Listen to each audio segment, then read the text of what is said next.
এজোৰ চক এজোৰ সেউজীয়া কলাত সেউজীয়া মাৰিছে, কিন্তু এইটো সেউজীয়াটো অলপ বেলেগ ধৰণৰ ধুনীয়া সেউজীয়া এটা আহিছে। ফুলটো এনেকুৱা গোটেই গাত বেঙুনীয়া আৰু পিংক দিয়াৰ কাৰণে কাপোৰযোৰৰ লুকটো অলপ বেলেগ হৈছে। বৰ ধুনীয়া মাইল এটা লুক আহিছে। কিন্তু আৰু কাপোৰযোৰ 4500 আৰু যদি চিলাই দিব লাগে 4800 ব্লাউজ পিচটো এইটো।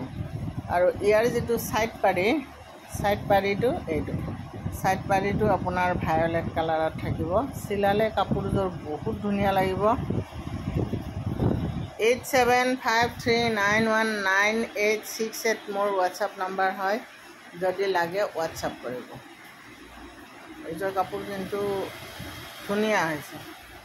আৰু এই যে অকণমান আঁচ এটা হয়, এইটো বোৱা কাপোৰত অকণমান হয়েই আৰু হাতে বোৱা যিটো কাপোৰ, হাতশালৰ কাপোৰবিলাকত এইটো অকণমান হয়েই, কিন্তু চিলাই পিন্ধিলে এইটোত আৰু সিমান এটা ধৰিব নোৱাৰি।